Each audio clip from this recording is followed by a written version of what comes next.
அத்தனை பேர் முன்னாடி அசிங்கப்பட்டதுனால தப்பான முடிவு எதுவும் எடுத்திருப்பாளோ? என் மக ரம்யாவுக்காக நான் பட்ட எல்லா கஷ்டமும் வீணா போயிடுச்சு. அதுக்கு நீ என்ன பதில் சொல்ல போற?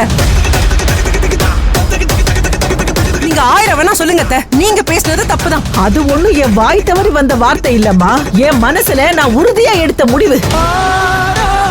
வினோதினி நாளை பகல் 1 மணிக்கு உங்கள் சன் டிவியில்.